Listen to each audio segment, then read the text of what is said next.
നമസ്കാരം. കേരളത്തിൽ സ്വർണ്ണവില പുതിയ റെക്കോർഡുകൾ കുറിച്ചുകൊണ്ടിരിക്കുകയാണ്.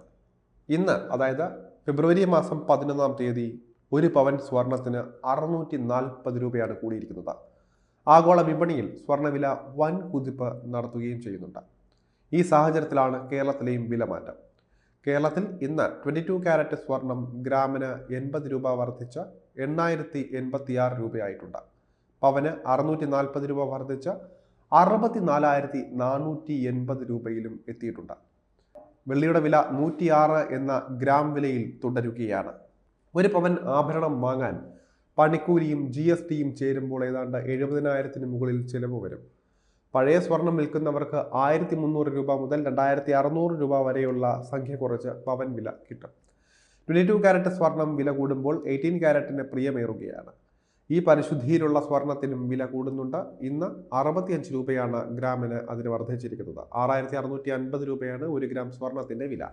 ഒരു പവന് 53,200 രൂപയായിട്ടുണ്ട്. ആഭരണം വാങ്ങുമ്പോൾ 58,000 രൂപ വരെ ചിലവ് വന്നേക്കും. എങ്കിലും 22 കാരറ്റുമായി നോക്കുമ്പോൾ 12,000 രൂപ വരെ കുറവാണ്.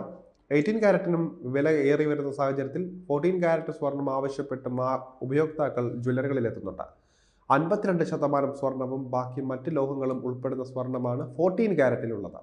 18 കാരറ്റിൽ 75% സ്വർണവും ബാക്കി മറ്റ് ലോഹങ്ങളുമായിരിക്കും ഉണ്ടാവുക. അലങ്കാരമായി മാത്രം ഉപയോഗിക്കുക എന്ന ലക്ഷ്യമാണെങ്കിൽ ഈ കാരറ്റിലുള്ള സ്വർണം തന്നെ ധാരാളമായിരിക്കും. പക്ഷേ വിവാഹ ആവശ്യങ്ങൾക്ക് ഈ ഒരു സ്വർണം പോരാ. എല്ലാവരും 22 കാരറ്റ് സ്വർണം തന്നെയായിരിക്കും അതിനായിരിക്കും മുൻതൂക്കം നൽകുക. പക്ഷേ ഏറ്റവും വലിയ വെല്ലുവിളി വരുന്നത് നേരത്തെ സൂചിപ്പിച്ചതുപോലെ തന്നെ ഇതിൻ്റെ പണിക്കൂലിയും കൂടെ ചേരുമ്പോഴാണ് വരുന്നത്. ഇപ്പോൾ വിവാഹ ആവശ്യങ്ങൾക്ക് മറ്റും വാങ്ങുകയാണെങ്കിൽ ഒരു പവൻ സ്വർണം ആഭരണമായി എടുക്കുമ്പോൾ ഏതാണ്ട് 75,000-നും 80,000 രൂപ വരെയും കടന്നേക്കാം. കാരണം പണിക്കൂലി ഏറ്റവും കുറഞ്ഞത് ജ്വല്ലറികളിൽ 10%-എങ്കിലുമാണ് ഇത്രയും അത്യാവശ്യം മിനുക്കുപണികളെല്ലാം ഉള്ള ഒരു സ്വർണം വാങ്ങുമ്പോൾ ഈടാക്കുന്നത്. ഏറ്റവും കുറഞ്ഞത് 5%. അതിലും ഇപ്പോൾ ജ്വല്ലറികളിൽ ഏറ്റവും സജീവമായി കൊടുക്കുന്നത് വിവാഹ ആവശ്യങ്ങൾക്കും മറ്റുള്ളത് അത്യാവശ്യം പണിയൊക്കെ ഉള്ളത് ആഭരണമാണെങ്കിൽ അതിന് മിനിമം 10 മുതൽ 15-20% അങ്ങനെയൊക്കെയാണ്. അപ്പോൾ അതിൻ്റെ പണിക്കൂലിയുടെ ഒരു വില മാത്രം പോകുന്നത്. അതുകൊണ്ട് തന്നെ സാധാരണക്കാർക്ക് ഒരു വിവാഹ ആവശ്യത്തിന് സ്വർണം വാങ്ങുകയാണെങ്കിൽ നല്ല രീതിയിൽ കീശ കീറുമെന്നാണ് അറിയേണ്ട ഒരു കാര്യം. ഈ മാസം മാത്രം പവൻ വിലയിൽ 2,840 രൂപയാണ് ഇതിനോടകം വർദ്ധിച്ചിരിക്കുന്നത്. ഇനി വിറ്റഴിക്കൽ നടന്നാൽ മാത്രമാണ് വില കുറയാൻ സാധ്യതയുള്ളത്. അമേരിക്കയുടെ പുതിയ സാമ്പത്തിക രാഷ്ട്രീയ നിലപാടുകളാണ് വിപണിയെ മാറ്റിമറിച്ചുകൊണ്ടിരിക്കുന്നത്. ക്രൂഡ് ഓയിൽ വില ഇടക്കാലത്തിന് ശേഷം വീണ്ടും വർദ്ധിക്കാൻ തുടങ്ങിയിട്ടുണ്ട്. ക്രിപ്റ്റോ കറൻസിയായ ബിറ്റ്കോയിൻ വില ഇന്ന് അല്പം കൂടി കയറിയിട്ടുണ്ട്.